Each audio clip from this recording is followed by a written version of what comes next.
Club. Mr. Gorbachev, tear down this wall.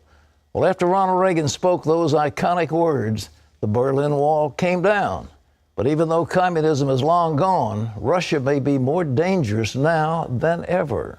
Russia has been flexing its military muscles, and Finland's president is warning of a new kind of Cold War. Gary Lane brings us the story.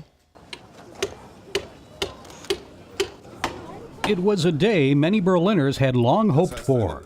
Tears of joy flowed. There were cheers and applause. The Berlin Wall was coming down. Instead of keeping people out, the communists built the wall in 1961 to keep East Germans in.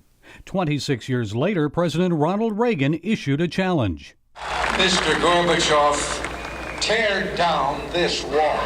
On November 9, 1989, the East German government finally relented and gave its people permission to travel to West Berlin. I was on assignment in West Germany at the time and produced several stories for CBN News.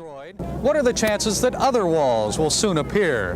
Not walls that are physical structures like this one, but walls of resentment and economic distrust.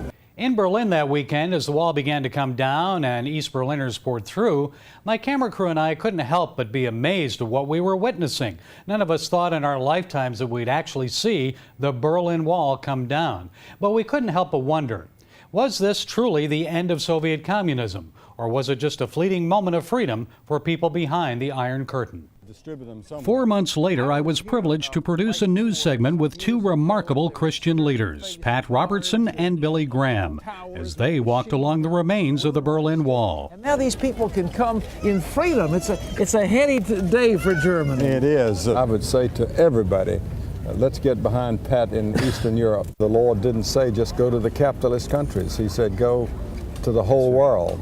So that settled it for us, and that meant the communist world and every other part of the world that we can get to. Both predicted the window of opportunity for spreading the gospel in Eastern Europe and the Soviet Union would be fleeting.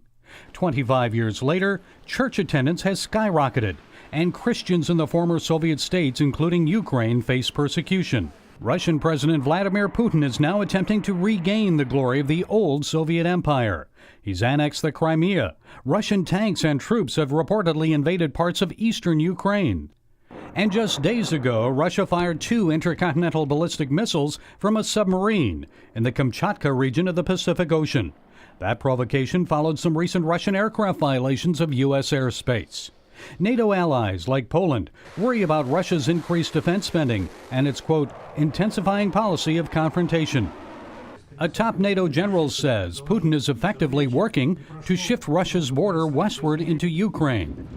So, 25 years after the fall of the Berlin Wall, a new divide may be rising between East and West. The question now is, how will NATO and a Republican Congress respond next year? And are America and Russia headed for a new Cold War, as former Soviet President Mikhail Gorbachev recently said? Or could it be something worse? Gary Lane, CBN News.